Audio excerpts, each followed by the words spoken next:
Alright, guys, refresh.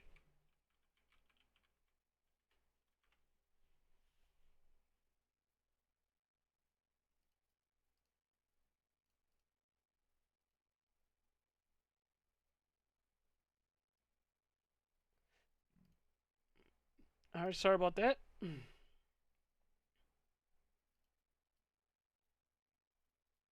Yeah, we back.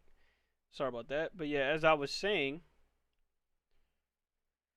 I would love to get as much of these as I could, you know what I mean? Because these would definitely look pretty fucking cool.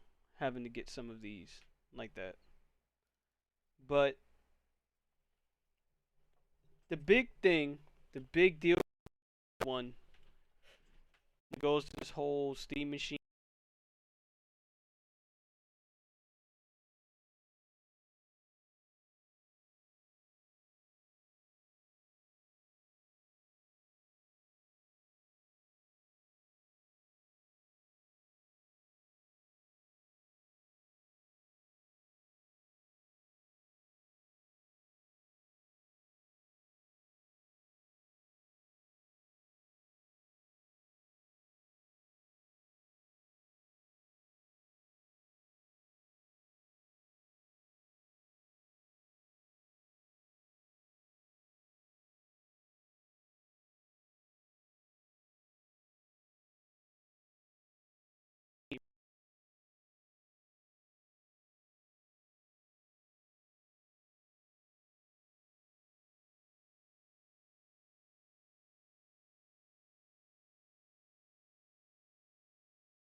Hold on.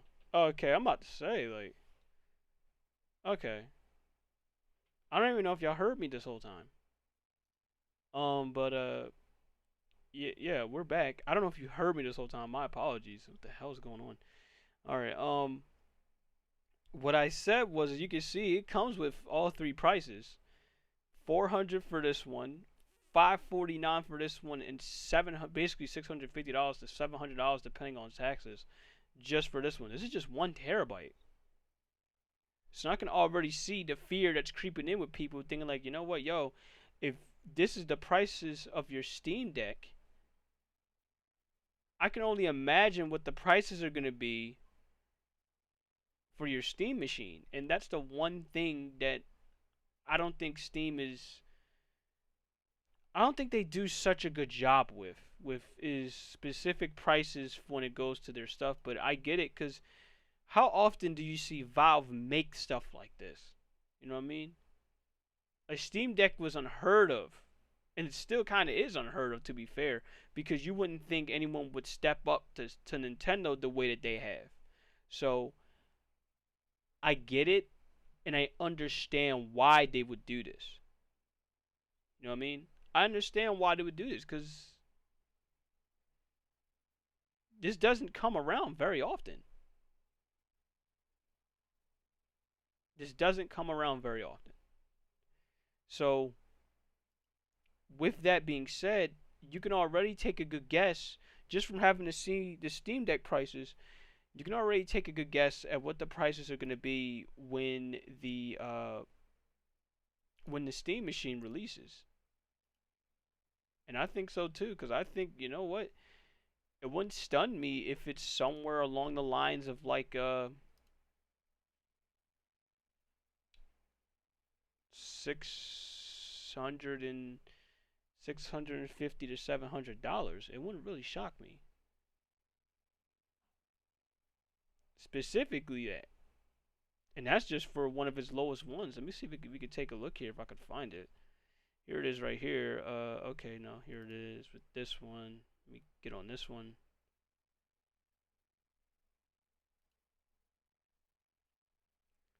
see if we can find the prices for this. Here it is. It comes in 512 and 2 terabyte forms. We already saw 1 terabyte costing $650. Imagine what 2 terabytes is going to be. But this is the one thing, like I said before, this is one thing that's such a big benefit for this. The Steam machine is optimized for gaming, but it's still your PC. So it's basically a mini PC in your hands. If you were looking at trying to go with PC gaming for a first time, and if you picked the Steam machine, you probably wouldn't be such a bad idea. Considering this, you can always like take it out and like say you could put in some extra shit in there. It have to be something small, but there could still be some stuff in there that you could put in and have some fun with it. So definitely very interesting. It comes with the display port, HDMI port, power connector, Ethernet, USB-C, USB-A, USB 2. I'm gonna assume like 3.0s or some shit like that. Indicator LED, a power button, and a micro SD slot. That is definitely very interesting. Very, very interesting. A micro SD slot inside of a mini PC. We haven't. I mean, like I don't know how many PCs nowadays still do this, but that definitely is pretty cool. So as you can see by its specs, it says AMD Zen 4. I don't know exactly how good these are. I don't know how good some of these mini PCs, mini GPUs, and mini CPUs are, because what I have is a little bit higher than that. So I can't really speak for that, but this is what I do know: as long as it's good, as long as it's solid enough to where it can run, it can play these games, it can do office stuff, y'all got it. You can't be mad. You got it. Look, this thing is small enough. You could practically put this shit in your bag and put it, and take it with you. Like if it's like portable, like I think it is, then hey, you got it. You carry a mini PC in your bag. That's some cool shit. Operating system Steam OS 3, which is Arch based, so Arch Linux based with a Steam OS 3. Hey, look, I could put it like this. For me, I'm using CachyOS, which is also Arch based, and it's pretty damn good in terms of you having to play games and chill out and do office work. So that's some pretty good stuff. You just have to take the time to sit down and wanting to learn how to use it. You know what I mean? So not bad so far. But it's because of this whole hype that has been stemming around the Steam machine, stemming around the Steam frame. Not even so much as the Steam controller, but it's because of all this that's going on. We have everyone talking about one particular game that everyone has been wanting to know about for years now. Going on, what, 15 years now? 10, 15 years now? Everyone has been wanting to know if, because of what's going on with the Steam machine, are we finally going to see a Half-Life 3? And we see this right here where it says games at number 2, upcoming releases, and it says Deadlock is one of them. But then in that second game, what is this second game? Everybody and their grandma wants to know, what is this second game? What are they hiding? What the hell's going on? I gotta tell you, if this does end up being Half-Life 3, I actually think the internet will break. Not gonna lie to you. I actually believe the internet would break today. Would break on, like, whenever it would happen, it's like, oh shit, everything's come to a stop. We got a Half-Life 3. Like, it's such a well-known meme at this point, considering that's all everyone wants to talk about. That's all everyone wants to know. Is just that. And I can understand why. The way how they ended it, they left you with a cliffhanger. So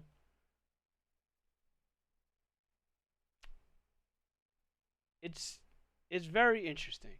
It's definitely something that's very interesting. So we'll see what'll happen within I guess whenever Valve is ready, whenever Gabe is ready to say fuck it, let's drop this shit. So, but yeah, this is what's been going on with Valve to have like Valve the past couple of days, like I should say throughout the past week. Gabe's out here making moves, and I look at it like this: it's not often you see Valve make moves. They just sit here and chill. They don't have to make moves. They'll be like this. They'll be like, oh, okay. They see PlayStation and Xbox going at each other's throats. Well, we're just gonna sit back, not do anything, and just laugh at you while we just continue to rake in some more money, just by not doing anything, just by being nice to its consumers. That's it. That's all there is to it. The only competition Valve even so much as has to go up against, and I won't even say it's competition. It's really just GOG. I'm serious. It's really just GOG because GOG does more than what Steam would do. I like how I just happened to spot ass on my fucking timeline, and I hope I don't get banned for that. That's not my fault. But oh my god. Oh my goodness. Anyway, yeah. Valve's making moves, and I'm all for it. I just hope that this time around, the moves they make, they all come true. They just don't leave us hanging any more than they already have. And let's be honest, Gabe Newell ain't getting any younger. So drop this shit and let's get the ball rolling. Now, with that being said, we got more to talk about here. Obviously, you know, we're not done. Like we're far from done. Let's talk about Nintendo. What the hell's been going on with Nintendo? Now, Winter brought this to us in like what, an hour or two ago, and I said I was gonna talk about it is when I start this episode. So let's get right to it. What's going on with Nintendo? My bad. Nintendo, what are you up to? Well, Nintendo has found themselves in it today. It's not going well. The reception to, well, an announcement that took place. And at first, it was like, okay, we're getting a release date for a game, and we're hearing more about it later this week, and just details in general getting out there for a new Pokemon game, Pokopia. And while when it was first shown, it was clear, at least to me, it wasn't necessarily a game that was being developed for me. Yeah, I still looked at it and said, it's different. They're branching out. They're trying something new. And I'm sure Pokemon fans out there will end up getting a kick out of it. Great. They're heading into 2026 with another spinoff to look forward to. Well, things quickly changed today. And the backlash is quick and fierce because it has to do with game key cards, but it's a bit of a different situation since we're looking at this completely in a different light with Nintendo being at the helm of a game key card. And so far, the trends this to start the Switch 2 generation have really not indicated that was going to be a thing. But this could be changing a lot, and we're going to take a look at that here today. So if you guys enjoyed the video, hit the like button, subscribe if you're new. Now, you guys know my stance on game key cards. Not really interested in them at all. I mean, I have Street Fighter 6 because we looked at it in a video, just opening up the cartridge, going over some of those aspects to it. But for the most part, when I see game key card, I go, I think I'm good. Although if it's a game that I want to pick up, I might look at it digitally. I'm not really one to go around selling all these games that I get or anything. I did that when I was younger, trading stuff in, and I just fully regret it looking back on the mountains of GameCube games I'm sure that I traded in. And don't get me started on the Super Nintendo games, but most expected now. It's amazing if it's not a game. Who are going to be checking out the Switch 2 this holiday season for the first time and don't know what a game key card is. And that makes sense for a video there. But the people who are going to hit that video immediately, they know what they're getting into when they hear or see game key cards, you know, whether it's on a store shelf somewhere now with this big white banner or just hear people talking about it. Well, in that video, you could see Pokemon Pokopia came up, little sample word across there. So people were wondering, wait a minute, maybe that's not going to be a game key card. And for whatever reason, they have decided to just use it here as an example. Even though they could have used a number of other games, even third-party ones, throw it in there. Hey, here's what game key card, here's what it means exactly, right? And here, I mean, they even have it down to 10 gigabytes is what you'll need for Pokopia. In fact, we go over to, this is the product information page for it. They go over everything here, including that 10 gigabytes. They mention that it is a key card. Now, this would be in Japan, and this is the one thing people are trying to figure out. They're like, wait, in Japan, it's published by the Pokemon Company. Everywhere else outside of Japan, it's published, I guess, by Nintendo. And maybe that means that other regions will just have everything on the cartridge. It won't be a game key card. And we have seen that play out in some cases where third-party games, like in Japan, will be game key cards, but then outside of Japan, I think Marvelous ran into that. I feel like with a couple of their releases. We have seen differences, though, between regions, game key card or everything on the cartridge itself. But at least here, looks like right now it is a game key card. And then it gets even weirder because game key cards, some of the benefits to it for developers, the read-write speeds, that's been brought up. The ability to fit the game on the Switch 2 when the cartridge isn't large enough. Remember, it's 64 gigabytes. We're seeing games that already eclipse that in terms of file size. It wouldn't exist then. They'd say, oh, okay, I guess we can go all digital with no retail facing. What does that mean for us? But here they can do that. So those are two legitimate reasons I see brought up. It's like, all right, look, it just wouldn't work otherwise. The pricing side is something that comes up that, I'm sorry, it's just, you're going to have a hard time convincing people that, that is the main reason why. Oh yeah, the cost factor, because you feel like you can charge more money for it if it's all in the cartridge. We've seen that too. So here you go, oh, well, maybe Pocopia is like a $50 game or something. Well, when I saw this store page go up and it's $70, I was like, whoa, Nintendo's on one right now. And it's Nintendo and the Pokemon Company. I know Nintendo is just like part of the Pokemon Company. Okay. So, is it me or I'm kind of lost here with what is there to talk about? Because it's like, we already know this.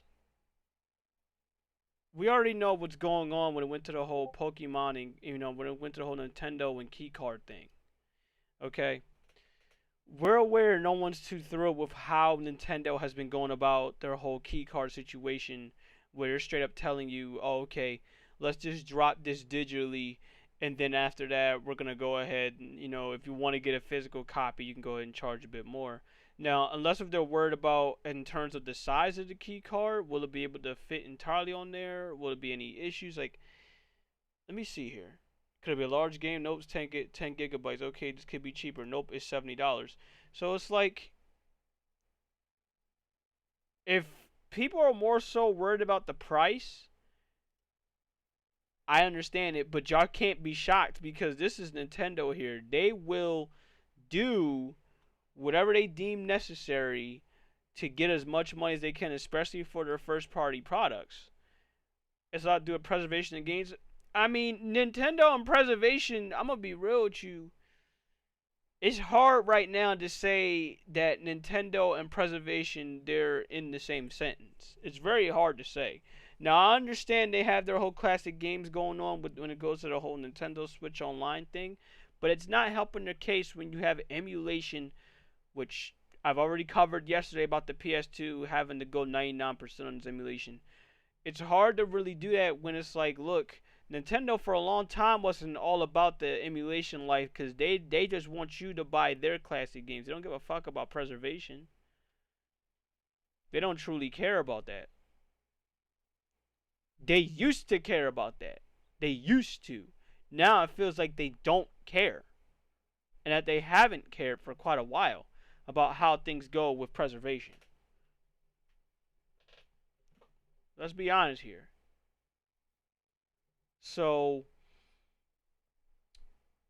with that being said, I look at it like this. If y'all want true preservation, if y'all want to have fun with these games, you really are stuck with two options.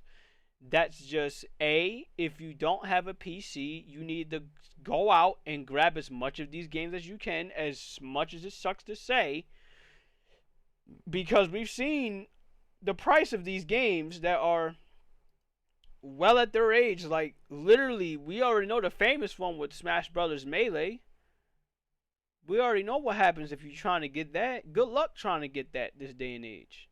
$500 just for a Smash Brothers game. Out of control. Now, you have that option, in store. The other option is, and I shit you not, this is actually low key. This is actually probably becoming the easiest way to preservate. Is you literally grab a PC and you start getting these games through other means. You already have the emulators there, such as the PCSX2, such as Dolphin, such as Cemu. You already have them there. And it sucks to say, but I feel like right now that's actually the cheaper option, is getting a gaming PC or building a gaming PC even, which I actually would recommend doing, because building a gaming PC means you actually save some money and you get to build your PC piece by piece instead of just having to buy a pre-built PC, which costs a lot of money. That's what I did back in 2016 until I said, you know what, fuck it, I want to cut costs. Let me learn how to start building a PC, and the rest is history. So, with that being said, with what Pokemon is doing, with what Nintendo is doing, I can't trust them when it goes to game preservation anymore. Especially if they're telling you, oh, okay, you get this digitally at $70, you get this physically, it's a little bit more than that. How is that for preservation? That's not preservation. That's definitely not preservation. That's not acting like you want to preserve games. It's definitely not the case. When they set up there at one point, didn't they take off that Triple Mario Deluxe game where they had Super Mario Galaxy, they had Super Mario Sunshine, and I forgot what the previous game was, but they took that game off as well? And then y'all want to sit here and talk, Nintendo want to sit here and talk to me about game preservation? Ain't shit with that preservation when you took it off. They not about preservation life. They never have. It's not that they never have been, but they are like this. You can preservate at a cost, at a severe cost. You can preservate all right while having it cost your money. So, yeah, this whole key card thing, it's kind of meh with them. You know, it doesn't shock me, but it's also kind of meh with them, because it's like, it's Nintendo and it's them on their bullshit. Alright, next we got Sonic. What's going on with them? Another topic that Winter wanted us to talk about. So let's see what's going on here. Sonic Rumble was recently released globally. Wait, what? Yeah, after numerous delays, the game has finally been released for everybody to play. And just to set the record straight, I've always thought this game was pretty fun, and even with the global launch, I still think the game is very fun, and it's a good game to kind of turn your brain off. This do look fun, I ain't gonna hold you. I think it could easily become one of my most played Sonic games if they keep up the support, and so far, there's been so much added to the game. Events, characters, crossovers, and new modes. They also recently added this skill system, further enhancing the customization of your character. The setup of the game itself is also very addictive with its competitive nature. If you don't win a match, you are always enticed to just try again and again. Oh yeah, and the soundtrack. The remixes are fantastic. Sonic Rumble is one of those games that you will always keep coming back to.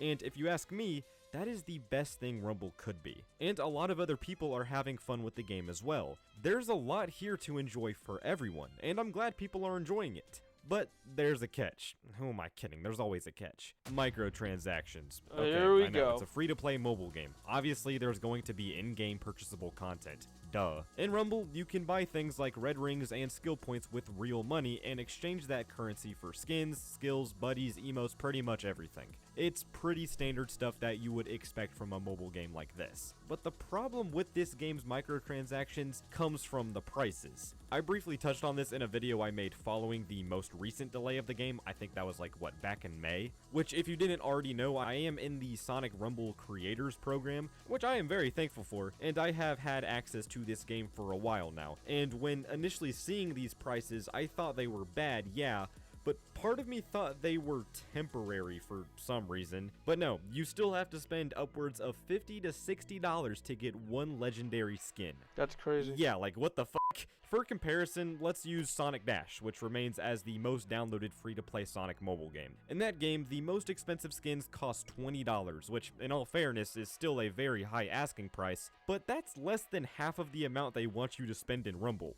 That's how crazy it is. And that's not even mentioning the paid season passes, the event passes, and everything else that involves monetization. And then there's other issues such as them artificially limiting the amount of free stuff you can get per day, which again is pretty standard for mobile games like this, but it's just that damn asking price. And because of all of this, this game has been getting very negative reviews. On Steam, the game's reviews are marked as very negative, with most of the people criticizing the prices of the items, bringing up how you could even buy a whole Sonic game for how much they're asking for per skin. That's and crazy. The crazy thing is that's not even an exaggeration. In fact, plenty of Sonic games on Steam cost way less than the price of a legendary skin in Sonic Rumble. That's actually Jeez, crazy. man. And on mobile, it's pretty similar. People are liking the game, but the prices in the shop are what's mostly catching people off guard. And honestly, I think if this is not fixed soon, I don't see Rumble being a very prosperous game years down the line. In fact, I already see a lot of parallels to Sonic Runners, which if you didn't know, that game was also online,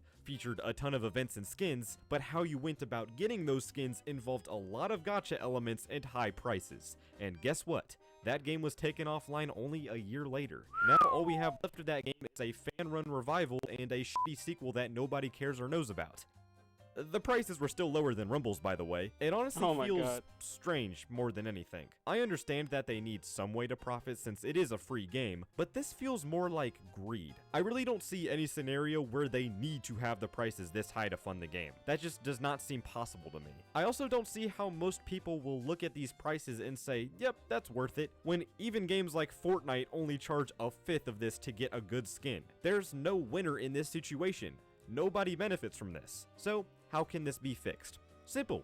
Lower the prices. It's that easy. I want this game to succeed, and I want it to at least last longer than the 2 years we've been waiting for the game to release. But if these prices keep up, I don't see it lasting very long. You can keep people engaged with your game through events and new content, but if most of that content is locked behind a large paywall, then the game is naturally just going to lose interest. And I don't want that. I really like this game. I've been having a lot of fun with it since I've been able to play it, and I'm gonna stop there. I gotta tell you this. I've been through this song and dance before, y'all. Y'all know this. This is not new. Having to see these kind of companies go this kind of route with microtransactions and the free games, it is fucking disgusting. Okay?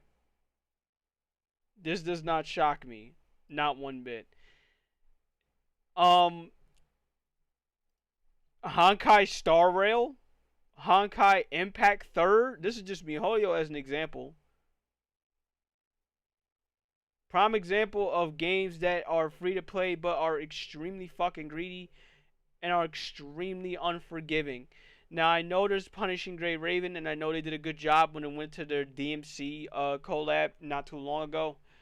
But even then, I'm sorry, but the way how MiHoYo did me dirty when it went to free-to-play games and having to get specific stuff for them and have it be left up to gacha, it was very unforgiving, to say the least.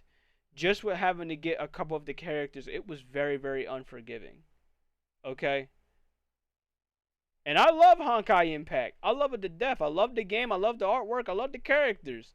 But make no fucking mistake about it. If you're going to be hopping in a free-to-play game, you better do it as a caution. Because not all these companies, they're not going to be nice to you. None of them will be nice to you. I don't expect them to be nice to you. If you hopped into any of these Sonic games that were free-to-play, if you hopped into any of these other popular free-to-play mobile games or free-to-play games, period, you have to come in with the mindset of, okay, these companies, really, they're looking for the best and most quickest way to get money out of you. Okay? That's it. That's all there is to it. That is all there is to it. And it should come as a shock to no one particularly for me, that the whole Sonic Rumble thing is like, look, it's already on thin ice with people. How you doing, Demonic? It's already on thin ice with people because, look, I've already went through this song and dance. I know how y'all feeling. I know, like, I understand the bullshit. Best believe I understand the bullshit. If anybody gets it, you're looking at them. I completely fucking understand the shit that y'all gotta go through with this game at the moment. But I'm not shocked. You getting gifts ready for the family? Hey, that's what I'm talking about, bro. Get those gifts ready.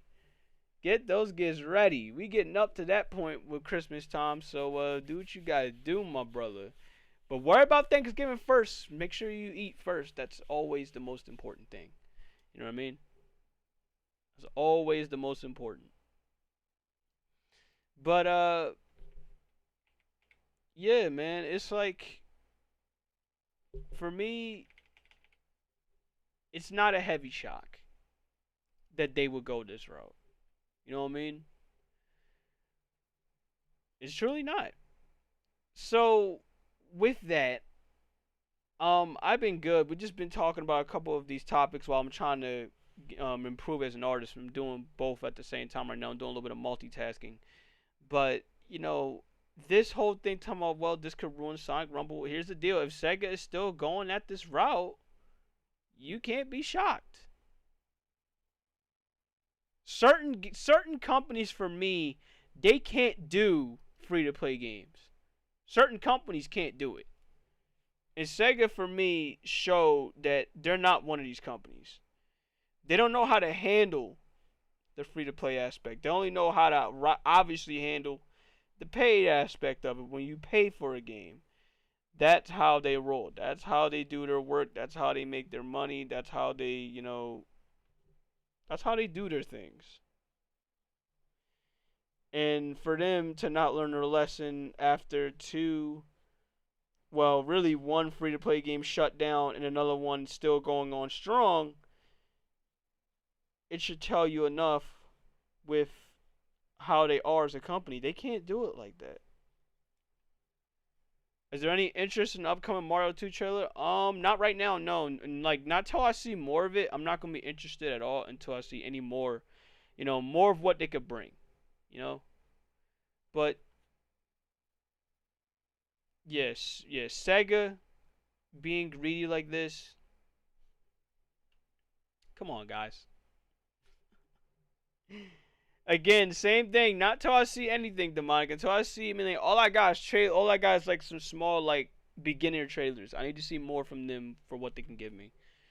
But yeah, I think that's roughly it with really most of the gaming news. If there's, I know there's this. I know there's something that y'all want me to talk about, and you know what? I am gonna talk about it. You know what I mean? I am gonna talk about it. So, Call of Duty, Activision, Treyarch, okay? I asked about it when I was playing Battlefield, and I asked Omega about it. He wasn't so sure. I need to understand and get this. What the hell has happened with Call of Duty to where everyone is like, nah, I'm not fucking with this. So, thank you. I need a video like this. What the fuck happened with this game? They said that Call of Duty was too big to fail. Famous last words of the Titanic, if memory serves me right. And just like naming your game after the Concorde, you are setting yourself up for failure. But doesn't that quote just define Call of Duty and Activision? The idea that they deserve success without trying, that they deserve your money without earning it. And to their surprise, it didn't work. Black Ops 7 might be the worst performing Call of Duty in the history of the franchise. What happened with this game? Trailers getting bombed with dislikes and, well, so many more games actually being worth our money wasn't a sign of the times. A 60 to 70% decline in sales and player counts will be the final nail in the coffin. Nobody has any idea how bad this is. What if I told you guys Dragon Age the Veilguard did better? And that's only the tip of the iceberg. Oh my goodness. Black Ops 7 is the most phoned-in entry in the history of the franchise. They barely took the time to scrub off the Grok logo from some of the call signs and calling cards, delivering one of the most embarrassing campaigns I've ever seen for a first-person shooter. And it's a game that ultimately could... Let me stop the vid right there. I forgot all about that. They did do that shit, didn't they? They did set up there and they said, fuck it. Let's go ahead and put on some fucking, could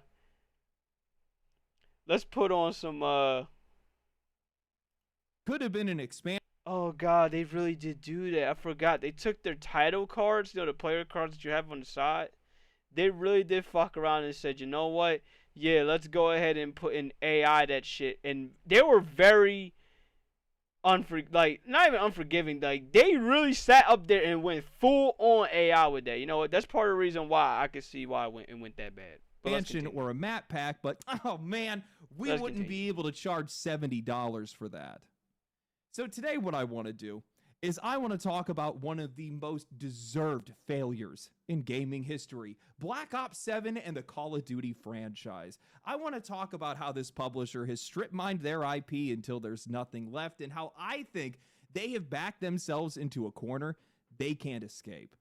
Because if Black Ops 6 lost them $300 million and Black Ops 7 is doing worse, oh no. But before that, a word from today's sponsor, Skip. You got your money. That I'm sure a lot of other people enjoyed. Something that I think honestly sums up both Call of Duty and just modern gaming as a whole at the exact same time. After I downloaded Black Ops 7, this is how the timeline went. Open the game needs to now restart for an update. Load it up again. Get dumped into a menu with every other Call of Duty stacked on top of each other like a graveyard of past mistakes. Immediately get hit with an ad to buy the game that I've already purchased. Hunt down the actual Black Ops 7 tile. Play a cutscene. Wait for the shaders to install because they can't be bothered to preload those. Now you're finally in Black Ops 7. Oh, wait. Click the co-op campaign because they're not bothering to deliver a single player one. Play another cutscene. Get shoved into a matchmaking menu. Sign a code of conduct. Search for a match. Load the match. Play another cutscene. 15 minutes. It took me 15 minutes from install to actually touching gameplay. In any other game, I press play on Steam and I'm in that menu in seconds. But in Call of Duty, every inch of friction. Are you serious? That's how it went throughout the first 15 minutes of the game? Jesus Christ. Is intentional. They don't preload shaders. They don't preload patches. They push all of that to the client because your inconvenience is their workflow. They funnel you into their unified launcher to be able to blast you with ads, sales, battle passes, bundles, anything except the game that you paid for. The moment I launched Black Ops 7, nothing was for me. Every second of it served them. My time, my convenience, my experience wasted for 15 minutes because the player's perspective isn't even in the room anymore. Now, look, I am almost struggling to be able to find the words to tear this franchise apart, partially because there is just so much wrong with it, and also because I'm just numb to it at this point. Every conversation about this series ends with the same shrug. What do you expect? It's Call of Duty. It has become the poster child for everything that is broken in the games industry. Pure creative bankruptcy, Trojan horse into a box release year after year, solely to squeeze another quarter out of a fan base that they openly disrespect. A game made for one purpose: revenue, led by serpent-eyed executives who treat their audience and their content creators like disposable marketing tools. We need you in Verdansk, or better yet, not allowing content creators to take a bathroom break because it might mess up their B-roll. And now he's been waiting. He's been waiting like 40 minutes ago. The thing is, I think the person that told him thought that this was the test log, but this is the actual log. Is the thing. Okay, I mean, because you gotta go to the bathroom. You know what I mean? It has to be after. It has to be after. That's crazy. You want to let you go to the bathroom? Are you serious? These guys don't even care about basic human dignity or health. Why would they care about your video game? This attitude, this open contempt for their own customers bleeds straight into Black Ops 7. The campaign is just brain rot masquerading as a video game. It feels frenetic and nonsensical with no real purpose. None of it connects because the people that were making it clearly didn't know what they were making in the first place. They're resurrecting long-dead enemies, long-dead allies, long-dead plot lines, all because of some psychosis toxin that conveniently lets them hand wave anything that they couldn't write. The whole thing just devolves into you're literally just fighting your hallucinations because that's the only thing that their story had left. The game constantly blends the current timeline with Mason's imagination, which turns into these pseudo-Inception levels with zombies, flower monsters, and some of the most overcooked mechanics in the entire industry. And all of this is building towards these boss fights that are so tedious and repetitive that it almost feels like a prank. Shoot the glowing flowers so that you can deal damage. Throw the giant machetes so you can deal damage. Repeat until you lose the will to continue. And just when you thought it couldn't get any more miserable, the game is forcing you into co-op where half of the lobby is going AFK at the first checkpoint. It is less of a campaign and more of a shared suffering more than anything else. Shared suffering. Now, I could make the case, like a lot of other people, that at least the multiplayer and zombies modes are fine. The maps feel all right, even though half of them are just reheated leftovers from earlier Black Ops and Modern Warfare games. I saw that Call of Duty content creator JGod replied to my post on Twitter after I gave an update on my experience, and he made concessions about the campaign, minimized it because it's only 3 hours. But here's my question, multiplayer and I know how bad the campaign is. I get that perspective. Here's my question, though. We now know how bad the campaign is. What about the rest of the game? How's the multiplayer of the game? How's the zombies of the game? Because these are the two most money makers for this series nowadays. But in that moment, I realized it can't just be the campaign being so bad now everybody don't want to play it. Lining up to punch the ticket on I need another to know Call more. of Duty. It can't just be that. for a brain-dead, phoned-in game that could have just been another map pack or an expansion. I could get by. Guys, I could play this game. I could even have fun with my friends, but I am just sick and tired of wasting my time and money on games and companies that don't deserve it. I don't need to make excuses. I don't need to play their game. I'm over it. And judging by the numbers, it looks like for the first time in franchise history, the players finally agree. Everyone is sick of Call of Duty.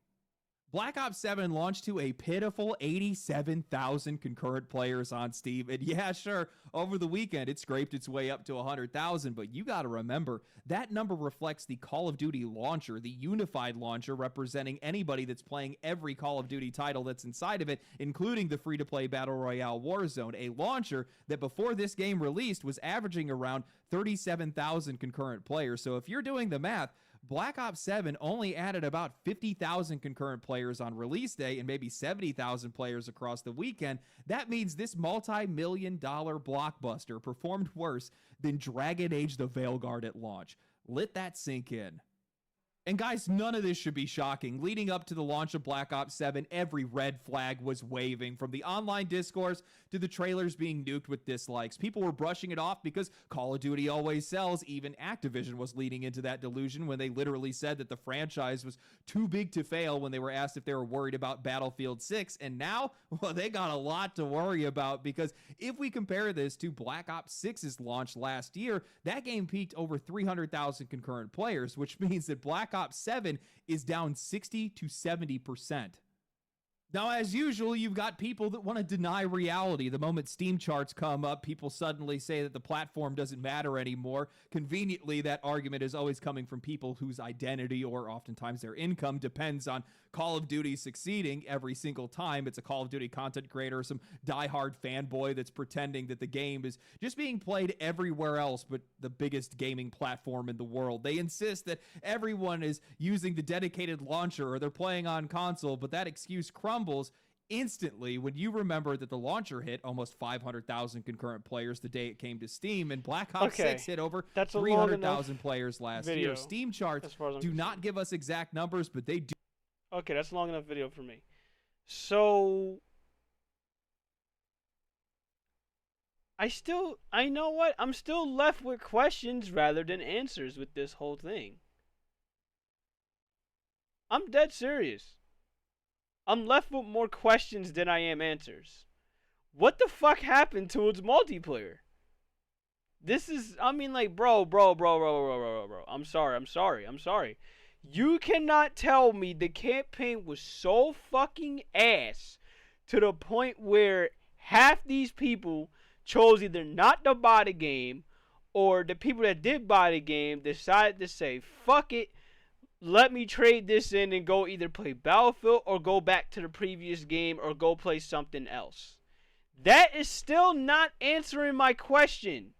What the entire fuck happened? Something happened in that multiplayer. And I'm not talking about just the AI player cards. And I'm not talking about just how shitty this campaign was. What happened in that gameplay that was so fucking bad that people said, nah, I'm good, I'ma leave? Now, if you mean to tell me they're really not playing that game because of the AI art shit that they did, or because of this that happened with the campaign, that's completely fine. But here's how I look at it, okay?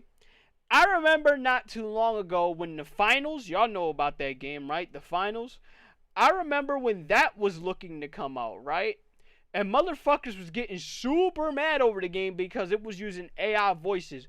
Well, for some reason, it didn't stop the game because people were still playing it, and they still are. I still see people here and there willing to take their time to be like, you know what? Let's go ahead and still promote the game on social media.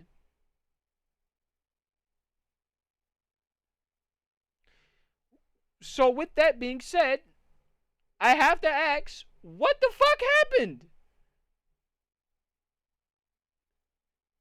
Really, what the hell happened? And I hope somebody that plays it enough, that just as much of a fan, y'all can tell me what the hell happened. I can tell you this from my own perspective with how Battlefield 6 is going right now. Okay, this is just me. That what I say is not going to reflect on everyone else within the community, but this is just my opinion on the game right now. I'll start with the story mode with Battlefield 6. It was meh. Like, it wasn't like this kind of bad, but it was meh. I didn't give a fuck about the story mode for the game almost at all. I only cared about it enough to beat it. After that, I was good. And the only reason why I cared about it enough to beat it was because there were certain things in there, certain rewards in there you could get, and you could use it for your multiplayer. But other than that, I didn't even really so much as care. Like, the characters were not really all engaging. I mean, the best thing they got going on was trying to literally, I was doing test range, the single player story mode. I was doing single player test range. That's it. That's how that felt with me playing the Battlefield story mode. I didn't really care. But as far as the multiplayer went, the multiplayer is good. The multiplayer is fine. It's just there's certain tweaks here and there with the multiplayer portion of Battlefield 6 that they have to really fix. Now, I hope when I jump back into the game, which I am going to, by the time I'm done with this podcast, who knows, I might even still stream it, because I know the update came out for this.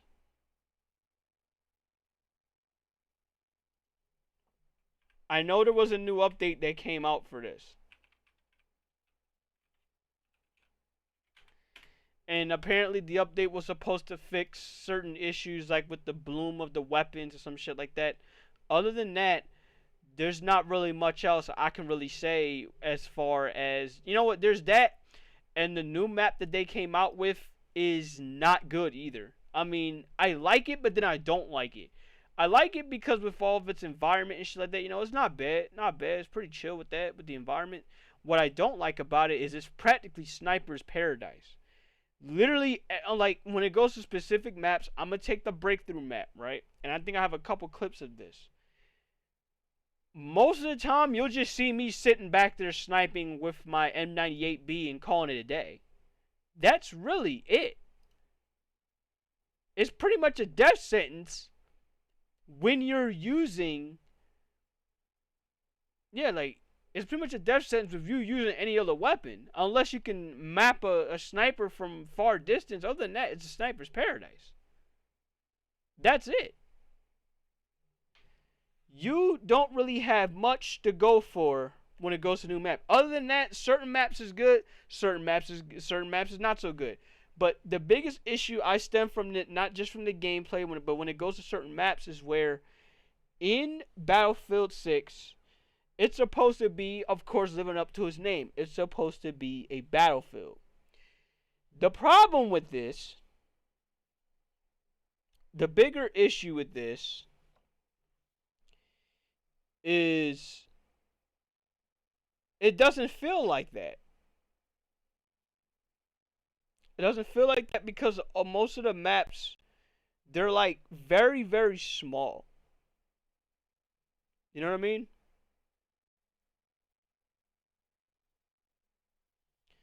They're very small. They feel more like they're in line when it goes to infantry kind of battles. Even when it goes to you getting in a tank, it feels like it's not meant for it. And that's where the biggest issue for me stems from with Battlefield 6 is they have to make the maps feel like Battlefield. Like, take for an example, I'm gonna go ahead and post a map. I'm gonna go ahead and post a map that's big, and it really drives my point home with what I'm talking about. So I'm gonna take, for an example,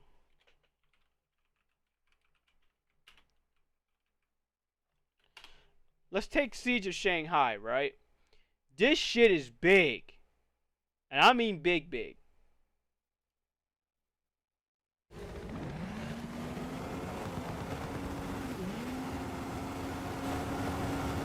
Not like big, not like Hard Island big. Battlefield 3 at least, I think that was big, but it's still big enough to where, look, you're able to really like travel across shit. Like, look at this.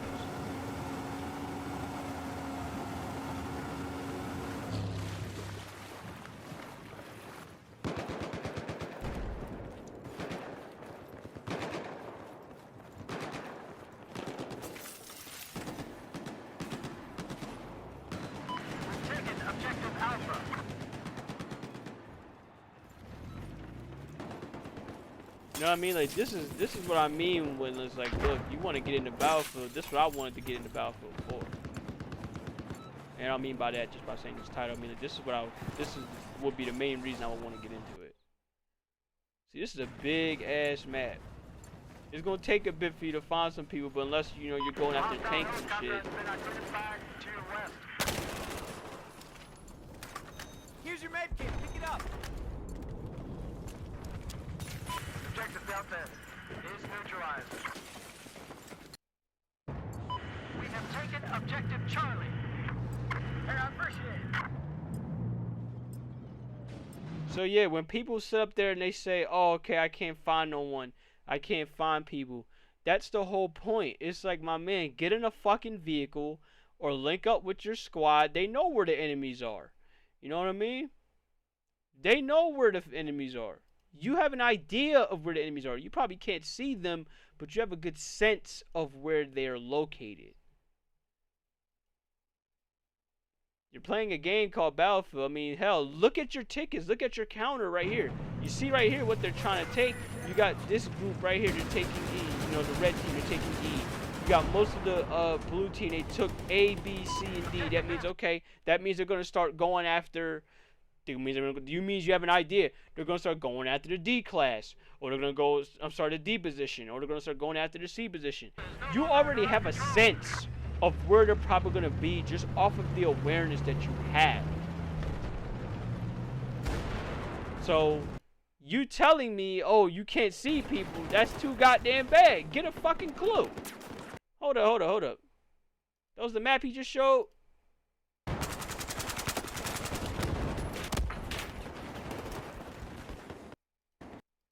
Look at this shit. U.S. base A, B, C, D, E, and you can make a case that the enemy base is like around over here. Gotta be over here. This might look small, but this actually is pretty damn big for you having to move around.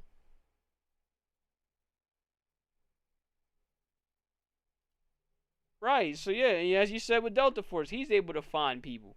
So it's just, you know, that's the issue I got with Battlefield 6, is where, thank God for Battlefield Portal, people are out here just creating maps. But the maps for me with Battlefield 6, they're far too small and they need to be worked on. They need to be mostly a little bit more bigger. Let's actually have a reason to start using these vehicles besides just wanting to kill people. Like, yo, I want to use them to traverse around. I want to use them to, you know, go after some shit. You know what I mean? Not just go after the enemies, but actually get, you know, get a jump ahead of my opponent. Actually feel like they're being in these vehicles, that they have an edge to them. For me, it don't feel that way most of the time. So, There you go.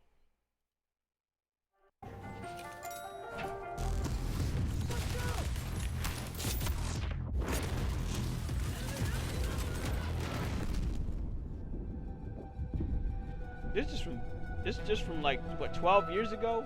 Shows you how crazy this shit was.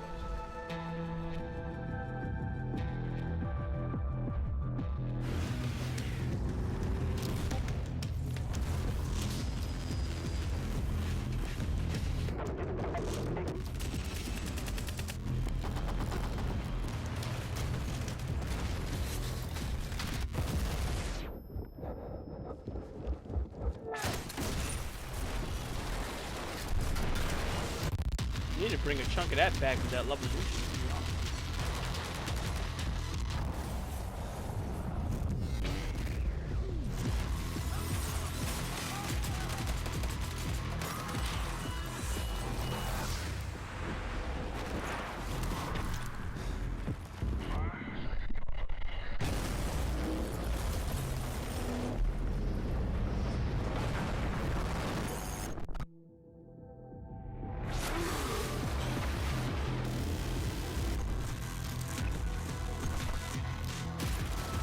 I'll be honest, they need to bring back fucking Commander mode like it's nobody's business.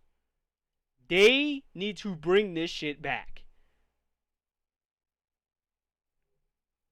And I'm going to keep on requesting them to do that. Please, God, Battlefield, DICE, bring back Commander mode. That shit was fun.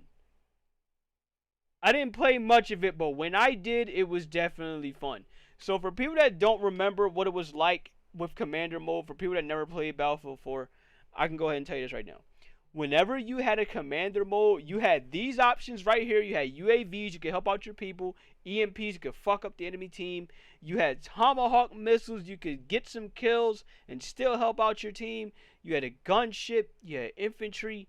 You had this shit at your disposal, and it was basically like, how can I put it?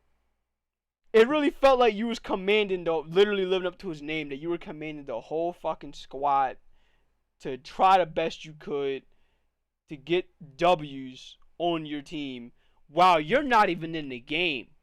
You'll be on the tablet like I am here. You'll be on the tablet. You could be on that tablet on the go. You could be on the tablet at home. And you can be like, you know what, fuck it. Alright, y'all go ahead and have this. Let me get on Commander mode here. Let's start calling shit out. That shit was fun. And they gotta bring that back. Like, oh my god. Let me see if I can look up a full gameplay on the Commander mode. Because, ooh, it was fucking beautiful. Look at this shit. This is how it all went.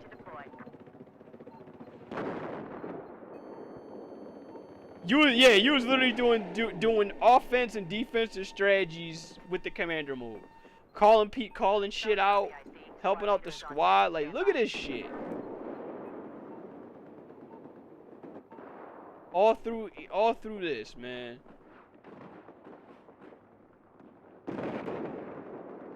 Getting kills with a cruise missile.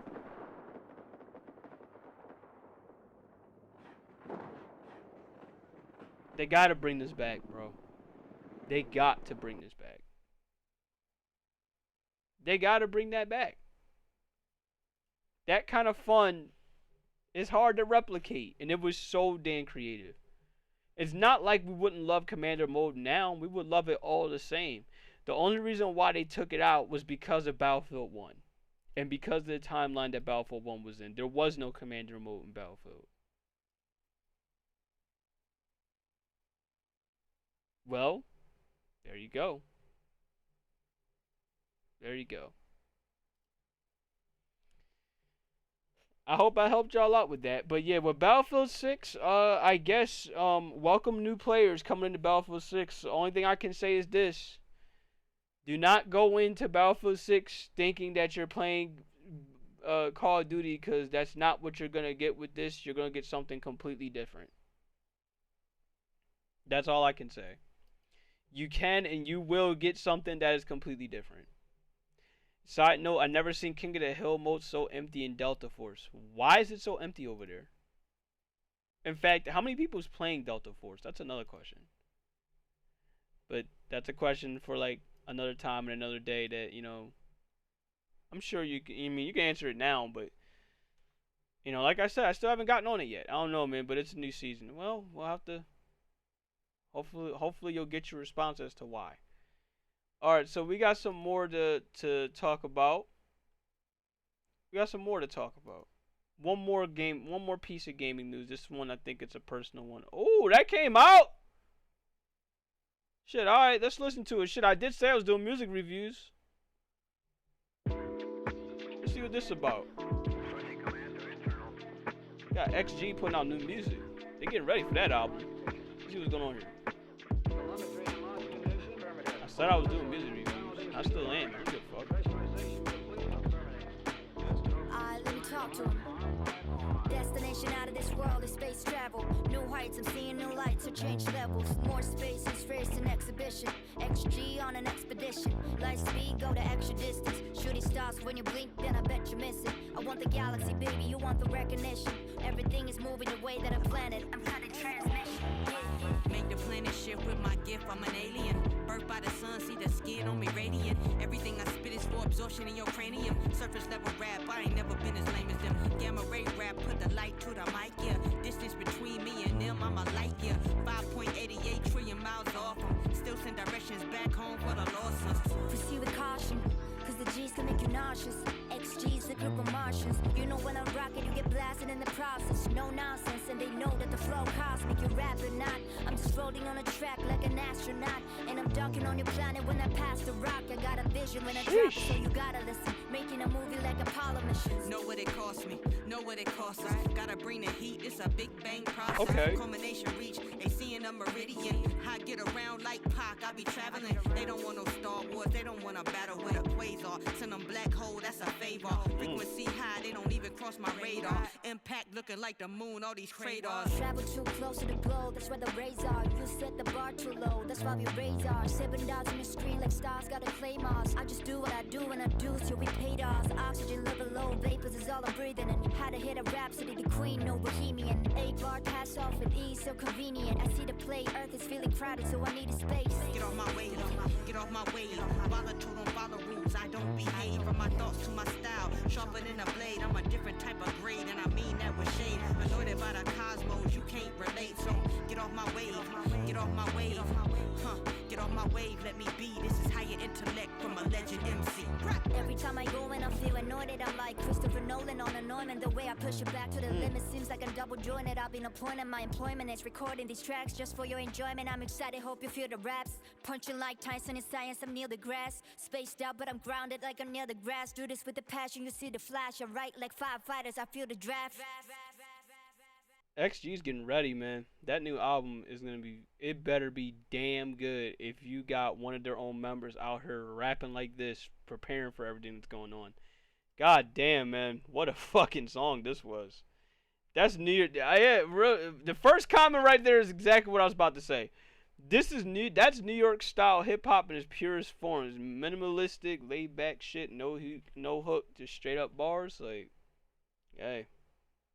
That's not bad, man. That's some good, damn good shit coming from XG. They're still hitting. But if there's any more music that y'all want me to go ahead and review and take a look at, now's the time before we start getting into the whole football stuff, because we have to cover everything that happened in Week 11. And goddamn, do we have some stuff to cover with Week 11. Oh my goodness. Hold on. Do I make sure? Do I have Firebot on? Because if not, I'm going to definitely need it for what I'm about to mention. Oh my god. No, I don't have Firebot on. This is good half the podcast already we've gone without this. Alright, so if y'all ready? Anybody ready? Y'all got any music y'all want to go ahead and have me review? Because if not, it's time for some football to check out. I know I haven't gotten to this whole free run yet because I ain't no fast sketcher. I mean, besides, I never drawn free run before, so bear with me. Bear with me. All right, so first, Week 11, we got Patriots and the Jets. Patriots beat the Jets 27-14. Drake May going 25-34, 281 and a touchdown. Justin Fields 15-26, 116 and a touchdown. I was just talking about this with my cousin earlier, but I gotta be blunt here. Whoever's running the Jets next season, I wish you the best of luck as head coach, because I don't know how they're gonna be able to do this. Like, they just gave up 2 of their biggest assets, and now they're just looking to be like, you know what? Let's just chill. Let's just tank, get ready for next season. And the sad part is, this has been the case for the Jets for years now. I don't think people have been aware of this. The Jets have been at this for like God knows how long. Literally since that AFC Championship game back in 2008, they've just been teetering to the bottom of the list for like forever. And it almost feels like there's not a point in time where they'll ever rise up and be good again. Like, I feel for Jets fans that have to deal with this. I don't know how they do it. So, but in the case of the Patriots, them getting over Brady might not take long. I mean, Brady retired in what, 20...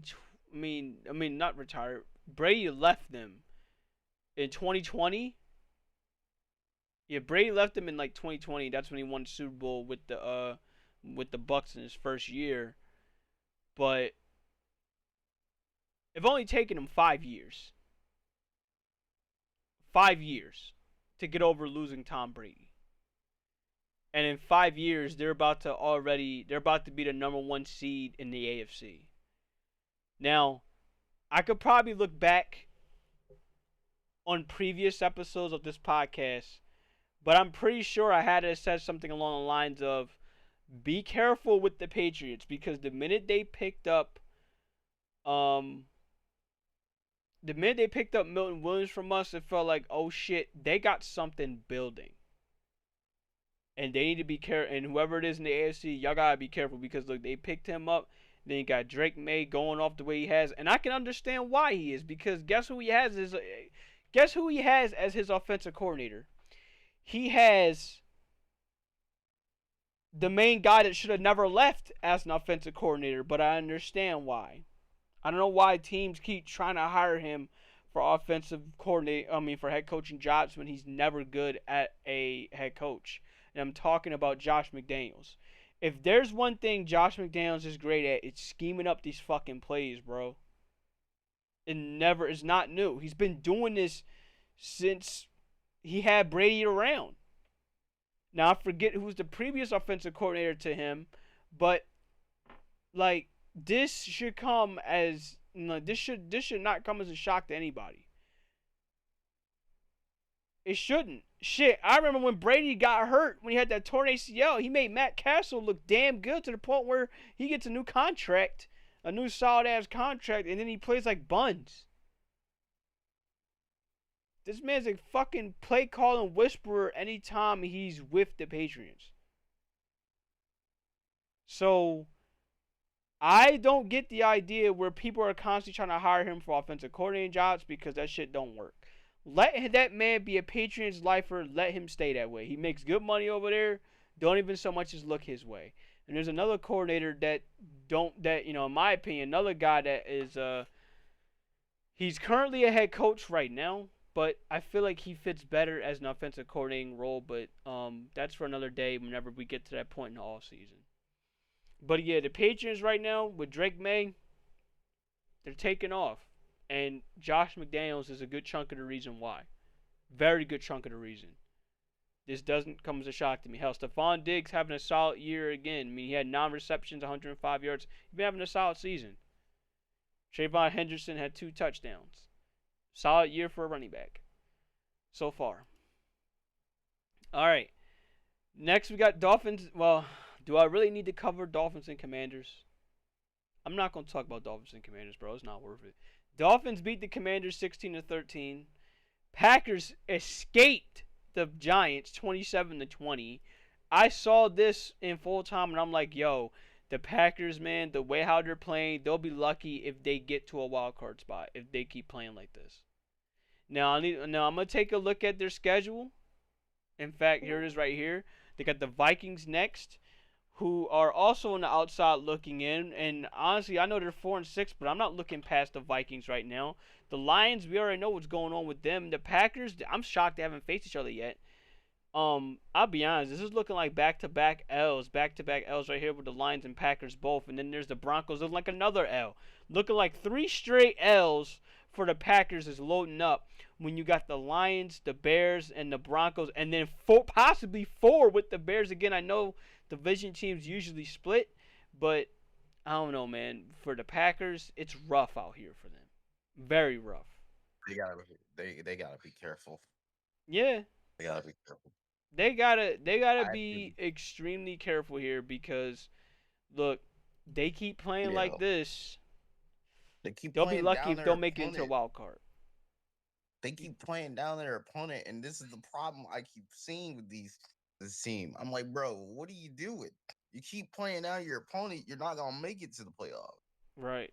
Like, there's a specific fear of mine. It's probably not gonna happen because they're probably gonna make the wild card, knowing how insane NFC is. But I'm like, dude, you have a chance of missing the playoffs if you lose like 3 of these games. And you're not going to win the division. Okay. So, it's really insane. All right, give me one moment. I'll be right back on the Discord thing. I know what's going on here. I know exactly what they're trying. Oh, okay. I got an update. When the fuck did this happen? Apparently, I got an update with Discord on Linux. Luckily, I'm not on the Linux. Well, I'm on another version. I'm on one called Vencourt. So you give me a moment. Let me see what this looking like. Shouldn't take too long. And you know what? Never mind. I'm not even gonna leave here. We're just gonna go ahead and keep this going. I'm not gonna let it get to me. All right. So next one, we're gonna have to talk about. Give me a moment. Gotta make sure this update goes through. There you go. All right. So next game to talk about is the Texans and I would say Texans and Titans, but let's be real. Both these teams are not making the playoffs. So I don't know what they're to talk about. I mean, GG for the Texans, but I'm gonna say this right now. Titans almost came back and beat them. So if I'm the Texans, I'd be a little concerned if this is what your team's looking like right now. They barely escaped a team that is clearly getting a first-round pick the next season once again. Big game right here. Panthers and Falcons. Panthers beat the Falcons 30-27. This one was pretty damn fun of a game to look at. The Panthers escaped with a game-winning field goal. Bryce Young, 31-45, 448 yards, and 3 touchdowns. Mans went nuclear against his rival team. Michael Penix, 13-16. He sadly came down with an injury, so he's out for the season apparently. Bijan Robinson, 23 carries, 104 yards, 2 touchdowns. Drake London, 7 receptions, 119. Tech McMillan, 8 receptions, 130 yards, and 2 touchdowns. Panthers might be looking at the playoffs. And I'm going to be real with how the Bucs are currently doing. They could take the division. So if you're an NFC team, you better be on the lookout for these Panthers, man. They're not a team that you could sleep on. I'm gonna be honest with you. They're not a team that you could sleep on. This is not like how it was, a couple years back where it was like, oh, okay, they're kind of shitty and then they're just playing for pride. No, this team is not playing for pride no more. This team is playing for a playoff spot and they just might be getting there. Now let's take a look at their schedule throughout the rest of the year. They have the 49ers coming up. They could, which is funny enough, hey, Run CMC, he's about to have some fun with his old team. So I might place a bet on that for him scoring a touchdown against the Panthers.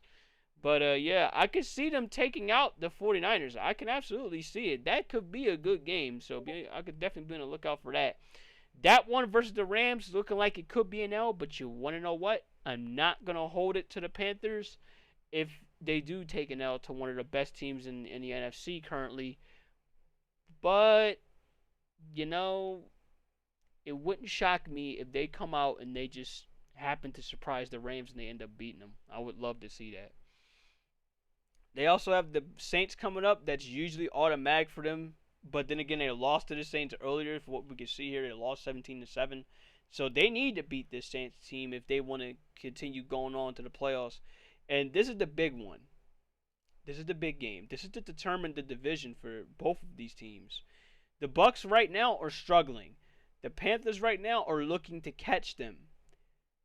What better way to determine who's going to take the NFC South than to put the two NFC South teams together? So Bucs versus Panthers is going to be a fun watch.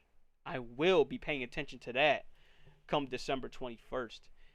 And then you got another big one. You got the Seahawks, who's looking to take the AFC West still, even after that loss versus the Rams, which we're going to cover. And then you got the Panthers trying to hang on to the NFC South if they win, or trying to take the NFC South if they lose, say, versus the Bucs on December 21st. And then they got to face the Bucs again. So it's like, look, the schedule for them, it's interesting. It's very interesting. I like what they have, but look, they need to keep on doing what they're doing. Eagles, do you have any thoughts with this Panthers-Falcons game? If not, that's fine. We can go ahead and move on. Real quick, I would probably say Panthers are a sleeper team. That's what I'm saying. That's make exactly their what they runs. are. That's exactly what they are. They are a full-on sleeper team. They are a full-on sleeper team. And then, like, we can't overlook them for what they're trying to do here. All right, so next we have Bears versus Vikings, and it's gonna get real interesting when I go to the Eagles to talk about in a little bit. Bears beat the Vikings 19-17. Caleb Williams does not score a touchdown, but he throws for 193 yards. J.J. McCarthy scores a touchdown, but he threw 2 interceptions. What makes this game interesting to me is it shows the resilience and yet the dumb shit at the same time that the Bears do. Because let's be honest, there were a couple times in this game that I was looking at that the Bears should have had this game won, like at hand. Like they should have beat this team, like handedly beat them. But they keep letting them come back in. So that, for me, is a weakness of the Bears that they're going to have to straighten out before playoff time comes around. Because if they don't, they're not going to go any farther than a wild card. Let's be honest here. Eagles, do you have any thoughts when it goes to this game? I pretty much would say the same thing, but like they gotta finish the job. They might not make it past the wild card, or just, if they're lucky, like divisional. And that's it. Yeah, and it's like, it's not that I don't think they're good. They're a good team. But they have to stop letting these opponents, like, catch up to them like this. Like, at some point in time, they need to understand, like, yo, you gotta put these opponents away. Okay? And that, for me, is the biggest issue that I have when it goes to the Chicago Bears, is they need to learn how to finish. Essentially what you said. They have to learn how to finish. Because, look, them not learning how to finish is what gets them in this position in the first place. Them not learning how to finish is why... hold on, give me a minute. Also trying to do this free run drawing as well. Them not learning how to finish is why they have so many comebacks this season. But at some point in time, it's like, look, you're going to get caught slipping because you keep trying to pull off these comebacks for whatever weird-ass reason. And it's like, you can't be shocked that you get upset.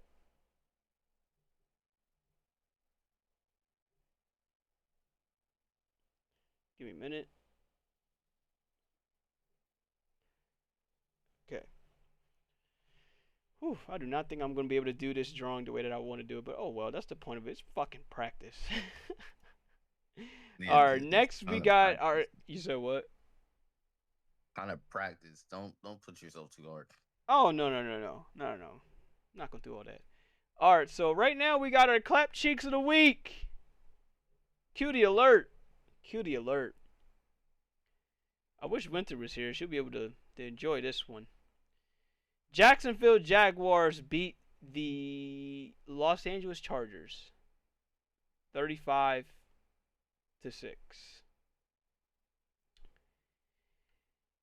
Oh my God. This was a complete and utter beatdown that luckily I was not paying attention to. I just had Red Zone on and I'm sitting here like...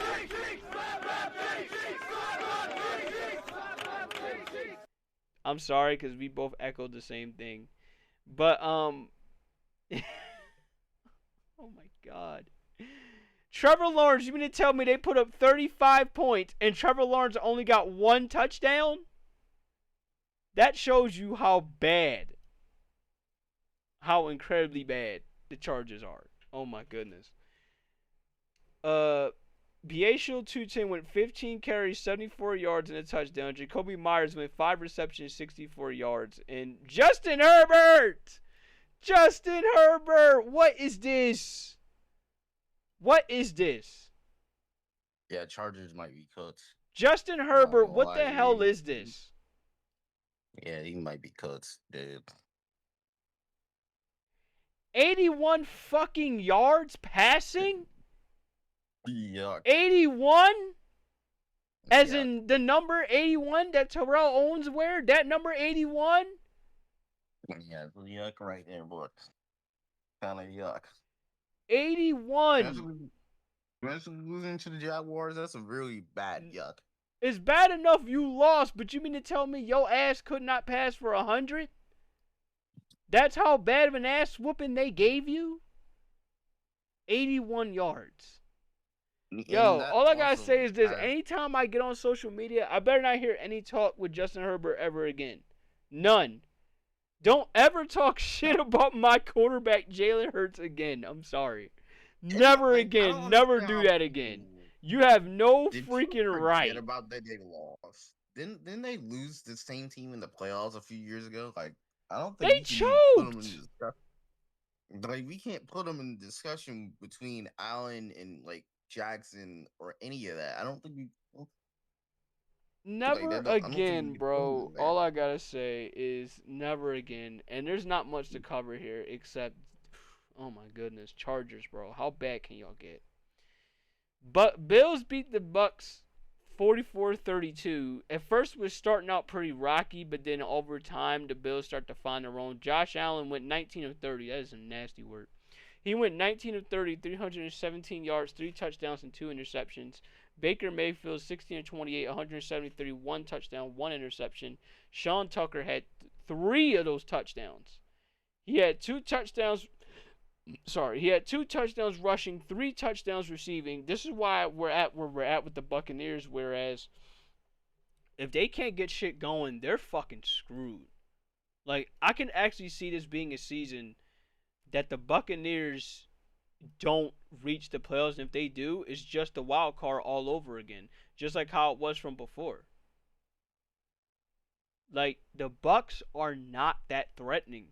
Even with Baker, they're not that threatening. They weren't that threatening. They weren't that threatening since Brady. Let's be real. That's the last time they were that threatening. Other than that, no one's really given the time of day to the Bucs like that unless it's the media themselves. And I think it really started to spiral downhill when Mike Evans got hurt. And it sucks, but look, they got to get ready for life after Mike Evans. They already had to prepare for life after Mike Evans anyway. Because wasn't this supposed to be his last year? Correct me if I'm wrong. But if it is, that's a terrible way to end it, to be honest. Right. So, right now, with the Bucks situation, they need to get ready for life after Mike Evans. They got to get ready to get another good receiver. They already have one with Ibuka. That's a good start, but you need another. Either that or y'all got to build around the line. I don't know. They got some weaknesses. They have to build a lot of their defense again because the injuries have been affecting them all year, and that honestly, to me, they're gonna miss the playoffs because of those injuries, especially them losing the games that they're losing. They're close games, but they're losing them because they don't have as much powers as they need. Right. And I just hope for them it's like, look, they got the potential. But goddamn, they know how to fuck it up. Alright. Bills, by the way, good win for them, but I see it like this. The Bills are no different. They're running back the same team like it was last year. I don't see them getting that far. I can't see them getting that far. So we'll see what'll happen, but I just can't see it. Alright.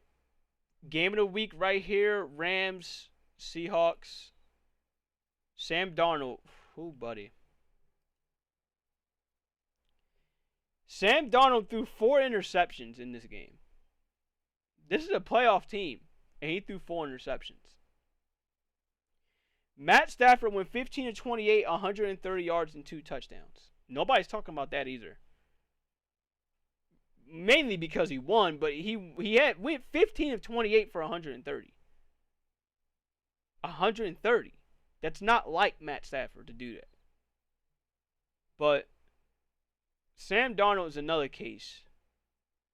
Throwing 4 interceptions against a playoff team, let alone your rival, you're going to have some trouble come the playoffs. And this was mid-playoff form for Sam Darnold because this was the same thing that got him killed last year when he was with the Vikings. So I hope for the Seahawks fans' case, he doesn't come back to this again. Because if he does, it's another first-round exit for Sam Darnold. Because I can't see, unless the Eagles fuck it up or unless the Rams fuck it up, you're not going to get the number 1 seed. You're not going to get home field advantage. So, we'll see what will happen. But the Rams, they didn't have to do too much because Sam Darnold kept giving them the ball. There weren't much they needed to do.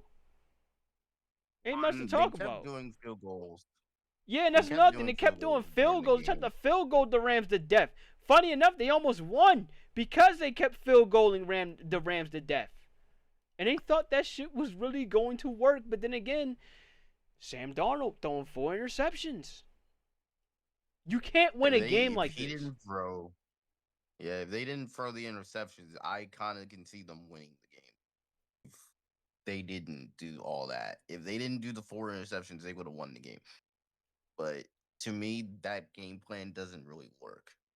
Because just expecting the defense, like I will say later from my team, expecting the defense to help you a lot doesn't always work. So, right, that's just me about it. All right, and it's, I don't know, man. I don't know what else I could tell you with this whole thing going on with them, man. I don't know. Rams, I mean, both teams gotta be better, but mostly the Seahawks, they gotta be better. Broncos beat the Chiefs 22-19.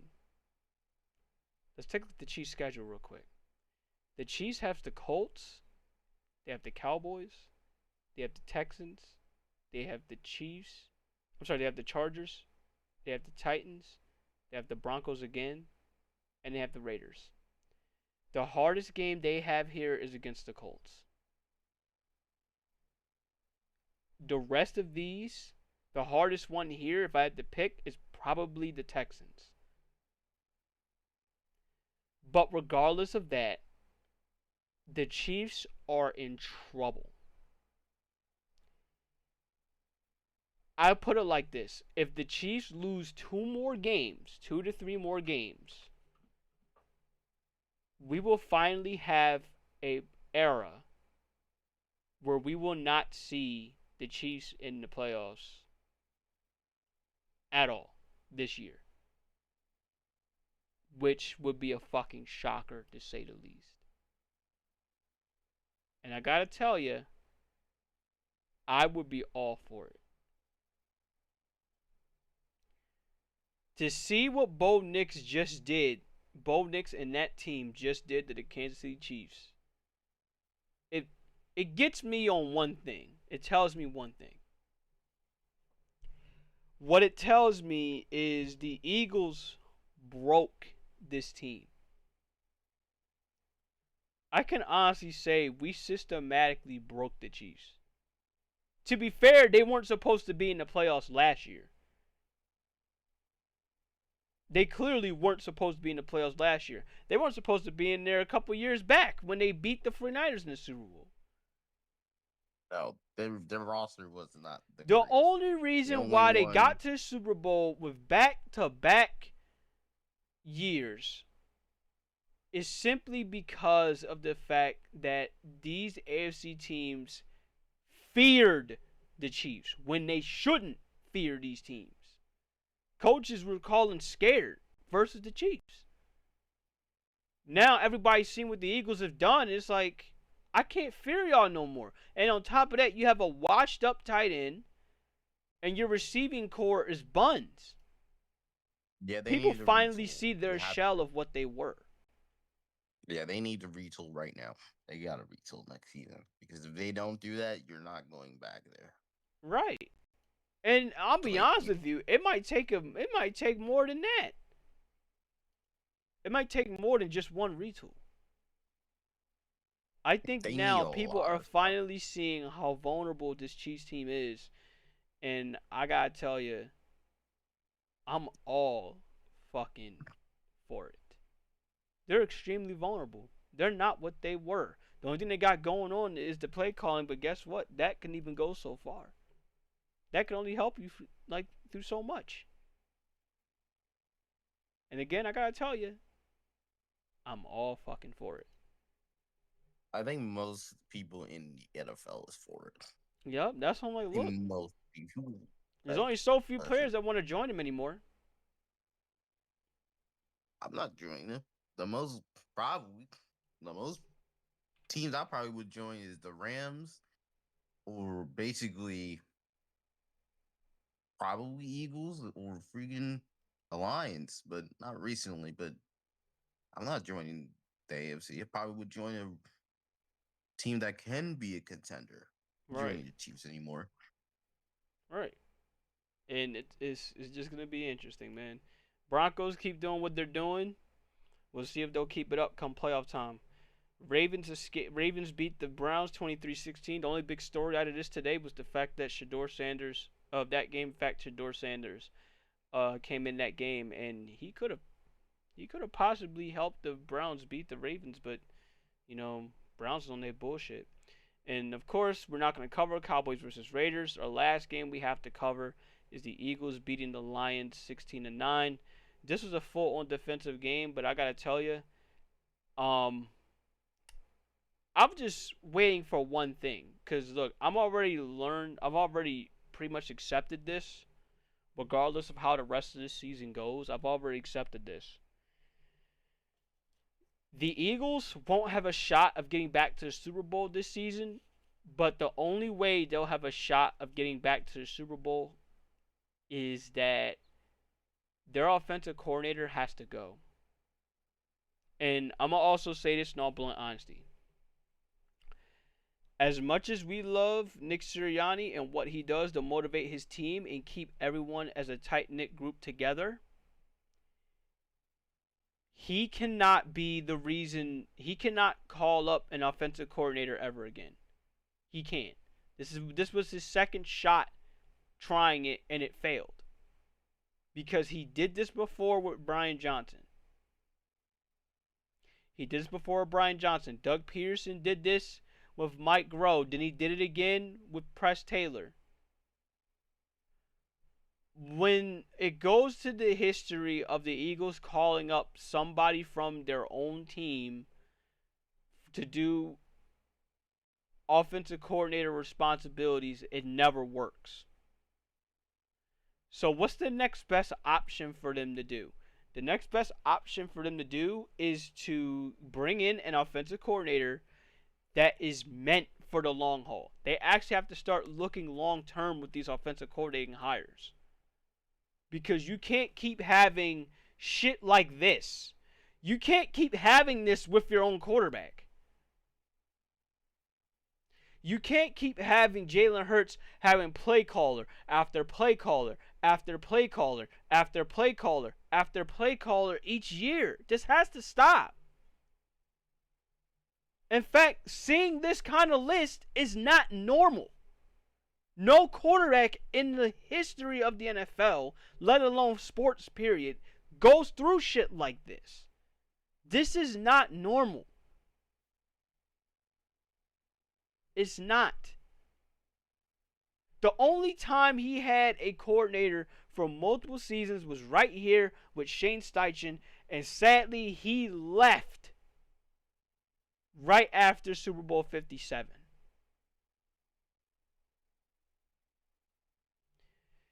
What the Eagles need to bring in is an old head offensive coordinator that ain't looking to go and do an offensive coordinating job anytime soon.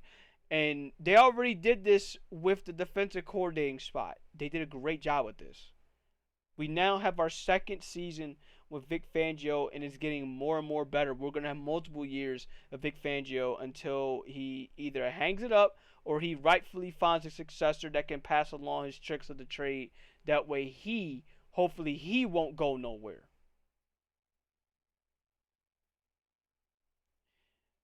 But my thing is, this here is egregious from not just a college football standpoint, but from an NFL standpoint. An organization should not put their quarterback through this. Give me one quarterback that has to go through this year after year. You can't. One other quarterback besides him. Patrick Mahomes does not have to go through this. Not really. Oh, because he had Eric Bieniemy that one time. Guess who his play caller really is? It's really Andy Reid. He never has that problem. Jared Goff doesn't have to go through this. Dak Prescott never has to go through this. Justin Herbert never has to go through this. CJ Stroud never has to go through this.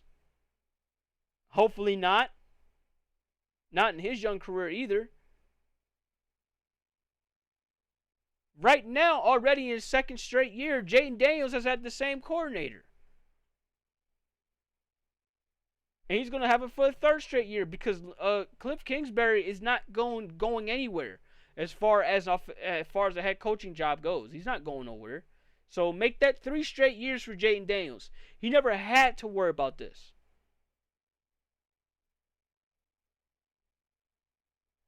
So,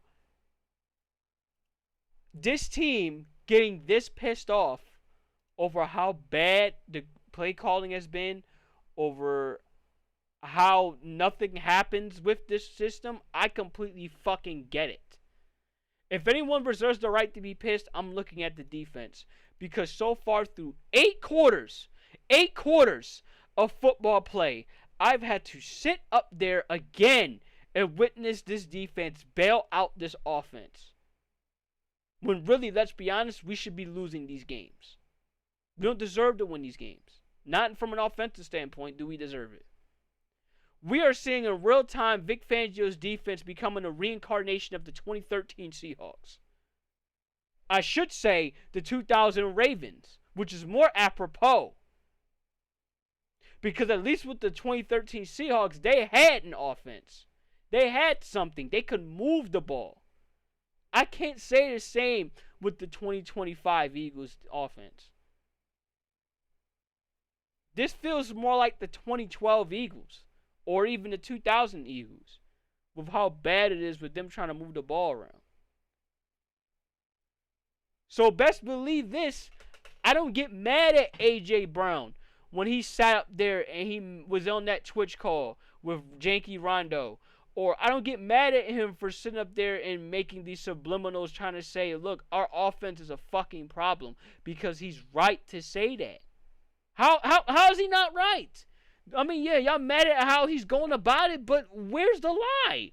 When y'all take a look at it throughout a full 60-minute game, you mean to tell me that he's wrong with how he go about it? I'm not. I'd rather him get mad at this than his sitting up here being on a freaking driveway outside doing sit-ups talking about X Nick or X KP, a la Terrell Owens. I'm not mad at him for this, because this is some bullshit. There's no reason a Eagles team this talented is failing so bad. It don't make sense. It don't. No team should be performing like this with the amount of talent they have. They're too talented. Now, here's one other thing that I'm not going to leave out.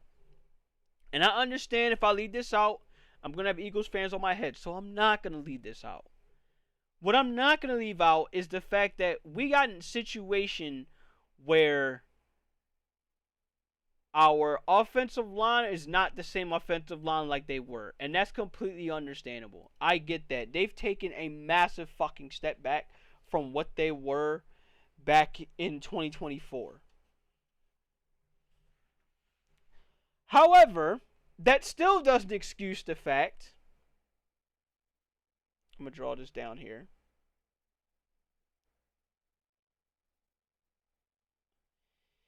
That still doesn't excuse the fact that we've had to sit up here and see this take shape the way that it has with this play calling. Look, I put it like this: the play calling can be down, it can be shitty throughout. I'm sorry, my bad, because I'm losing train of thought. Our blocking can be what it was back in 2024. It can be at its prime. It can be at one of the best in the league, right? We can have that. And it won't mean shit if our play calling is still ass. I don't think that's talked about enough. You can have everything be great across the board with receivers, running backs, and play calling, and still have shitty offensive play calls like what we have to deal with so far this season. It doesn't make sense. It even shows in the all-22s. I'm going to see if I can pull that up with an all-22. And I think somebody actually pinged me just to tell me how bad this play calling has gotten. Let me see if I can find it real quick. It shouldn't take too long. Here it is right here. Talking about some malpractice. All-22. Johnny Page, the amazing Johnny Page, actually follows me. Eagles offense, all 22 Lions. Going into this game, we all knew the Lions played the highest amount of man coverage reps in the league with a lot of press man. Therefore, I wanted to see a lot of bunches, stacks, and pick routes. Instead, we got a lot, and I mean a lot, of curl routes, as in 5 yards, and then you look back to the ball. That kind of curl route. We got curl routes against press coverage. Hurts throws with great anticipation. The timing is there, but the Lions cornerback is already all over the curl route. The Eagles coach said makes everything so hard for their players. In this case, I'm blaming you-know-who, which is Kevin Patullo. Look at this shit. Why is everybody running a goddamn curl route against press man?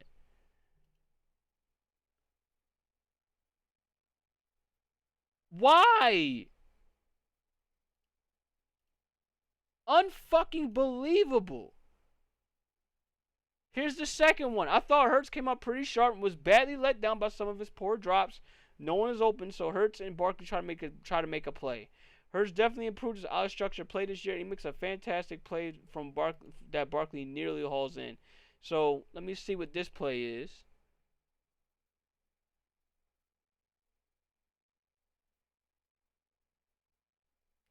Should have been caught, but yeah, it should have been caught, but still.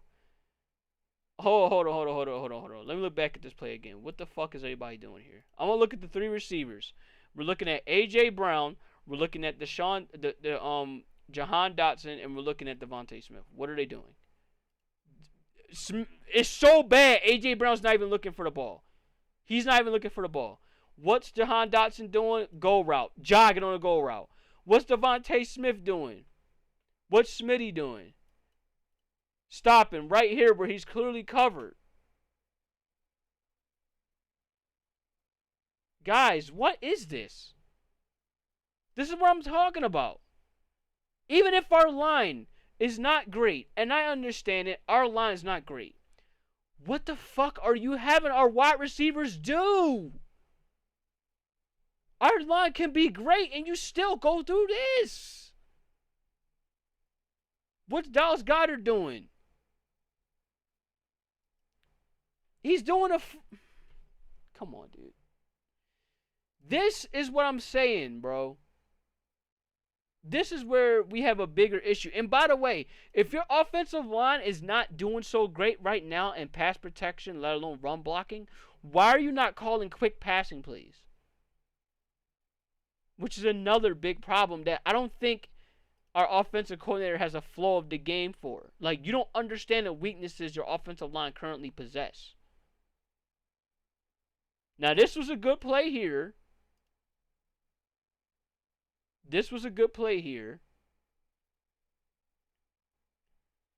Teams are killing the Eagles' offensive line every week with these slants. The Eagles' zone running game is struggling badly because of it. Look at the positions, Cam Jurgens and Landon Dickerson, who they end up blocking. So let's take a look at our center right here, and let's take a look at number 69 right here. What's going on? They're getting murdered in these kind of plays because they know that they call these plays every fucking game. They don't even so much try to switch it up. So, yeah, this is just an example of everything. If y'all want to see the rest of it, y'all can go ahead. But, look, this traces back to one problem, and one problem I have stated throughout now 11 weeks going on 12 weeks of play. This offensive coordinator has to go. He has to go. He has to leave. Look, whoever's the next offensive coordinator is, please let it be somebody long term. I'm looking for the head coach of the Dolphins. Like, please, my God, please, let it be him. Only thing I'm asking for him to do is call plays. He can't fuck it up this bad. There's just no way.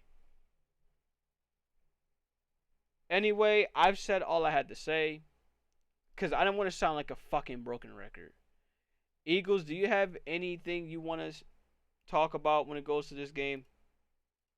All I will say about this is thank you, defense. I don't know what's going on with the offense. This defense deserves the right to be pissed. Yeah, it's like they reserve the right. To the point where I'm not even angry anymore. It is expected. You either are going to get 13 or 16 or 20 points every game. And it should be at least 30 or 40. There is no way you have all this talent and you're not using it the way you're supposed to use it. That's why I basically said the only way we were winning these games is this team makes more mistakes than the Eagles do. That's literally it. And that's literally the strategy, and I don't understand. That's all there is. That's all there is, man. That's all there is. And it's a damn shame that... It's a damn shame. If you basically have me questioning the way you're winning and basically I'm not happy of you winning at all, and just being like, how did we beat this team? Did we beat this team? How did we beat this team? That's not good at all.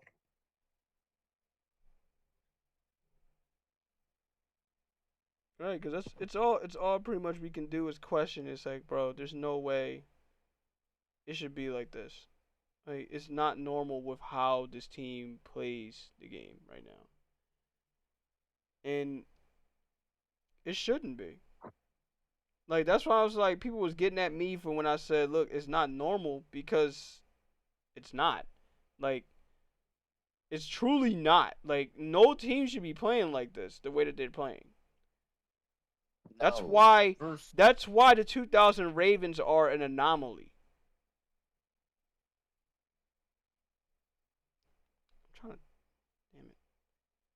This is basically not all for two reasons. First of all, the Eagles are way aggressive. They are an aggressive team. They're never conservative. Yeah, I have seen this way before even Sirianni was a coach. They were also aggressive squad. They do trick plays. They do a lot of things. They never be scared of anything. They don't do curl routes. They do different routes.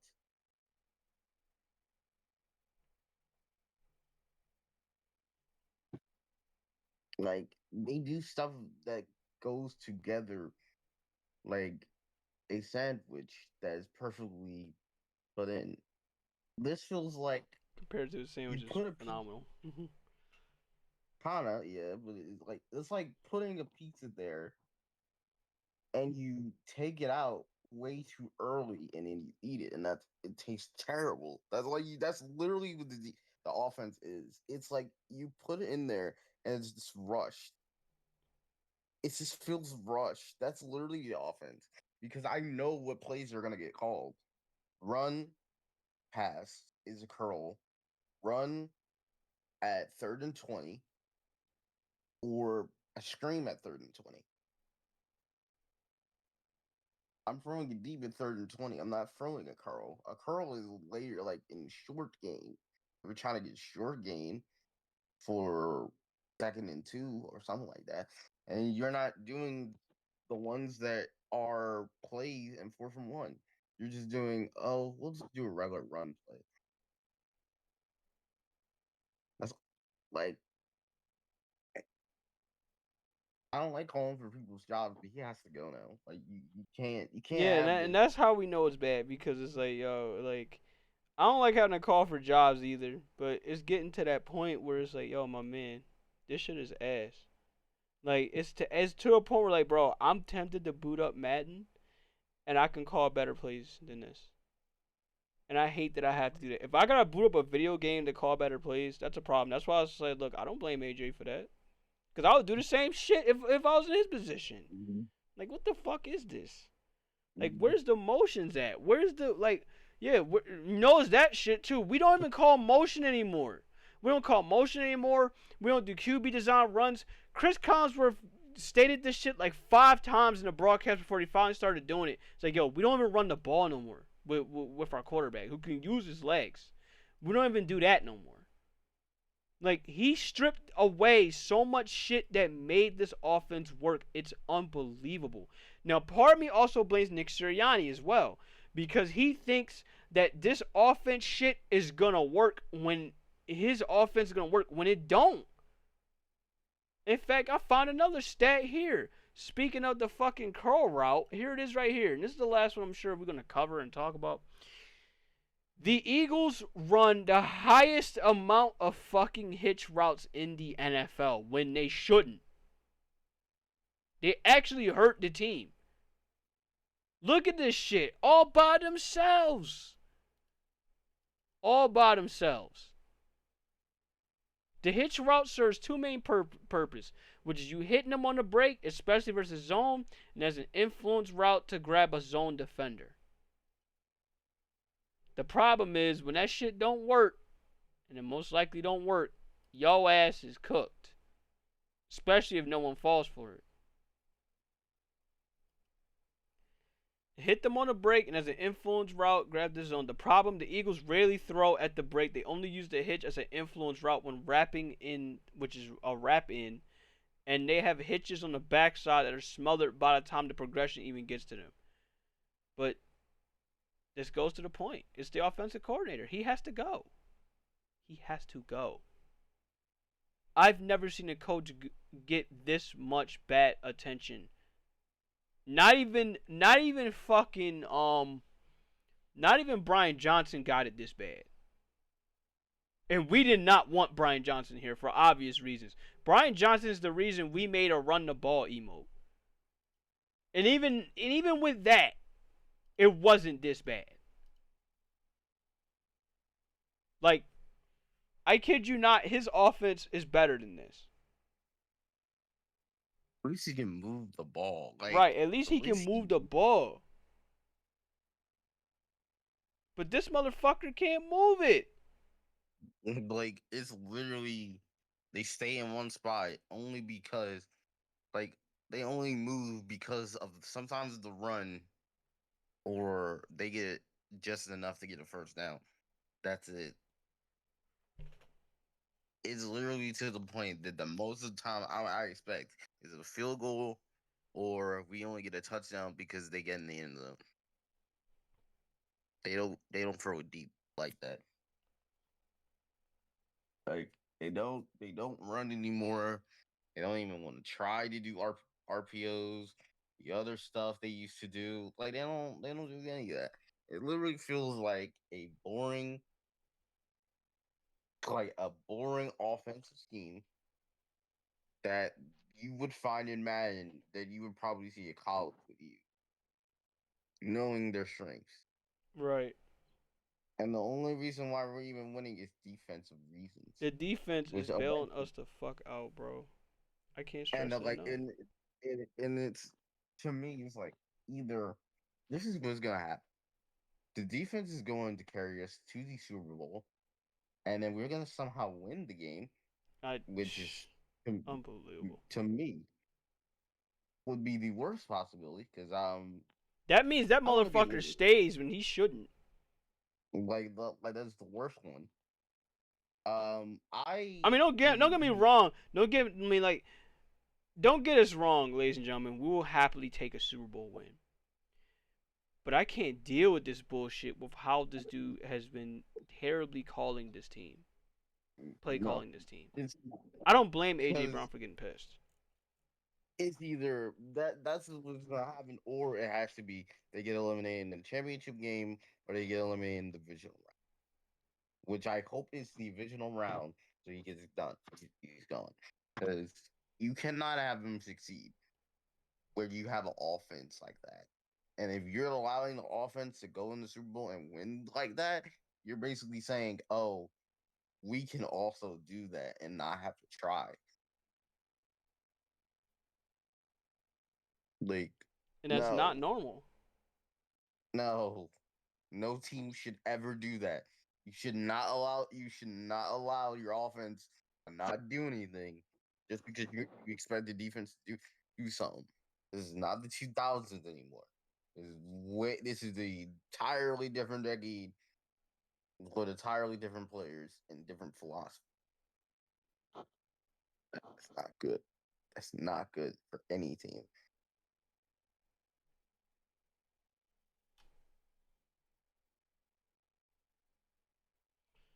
Anyway,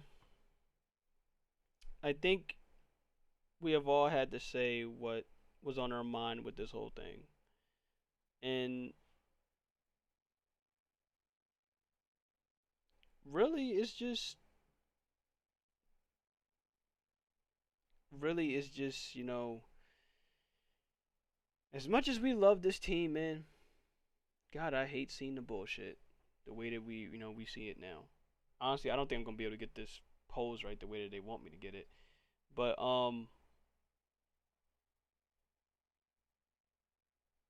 yeah, it's a damn shame.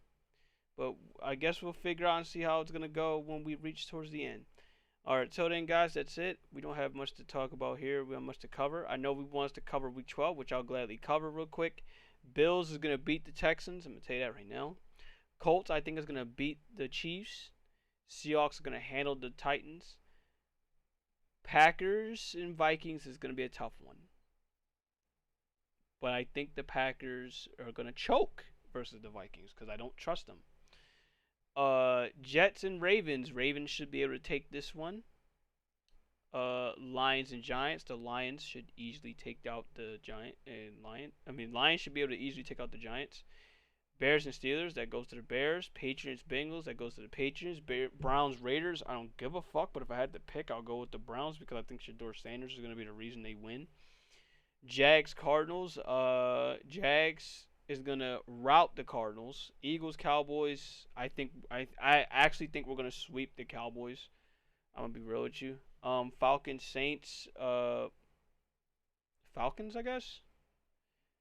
Buccaneers, Rams easily. I can't trust the Bucs right now at their current state. And if this is a Monday night game, this is a terrible one. Panthers and 49ers? Well, not to the back. It's not a terrible one. My bad. But it's just interesting that this is the Monday night game and not the Bucks and the Rams.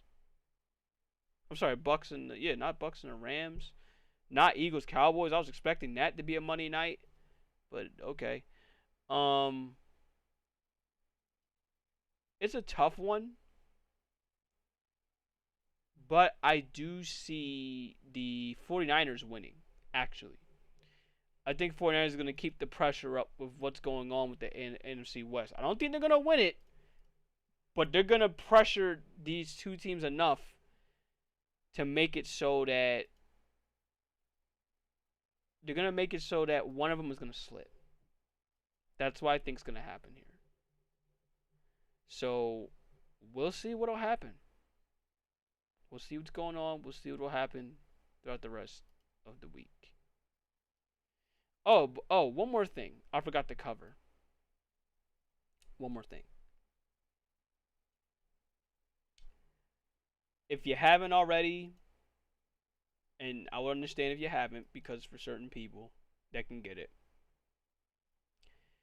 go grab the game Dispatch and go play it. It's a fun ass game. You will not regret it. I don't recommend games like this often, but that is definitely one game I would tell you go check out and go have the time of your life with. That's all I can say. Make your choices wisely. Alright, till then, I'm going to try to keep going with this Freeman practice. I hope you guys can go ahead and do the Freeman practice as well. Hey, look, if I can do it, you can do it too. So, have fun. Till then, I will see you guys back here. Yeah, I'll see y'all back here for tomorrow. I think that's enough for tonight. Y'all have yourself a good rest of the day, night, evening, and I will see you tomorrow for some more gaming. Peace.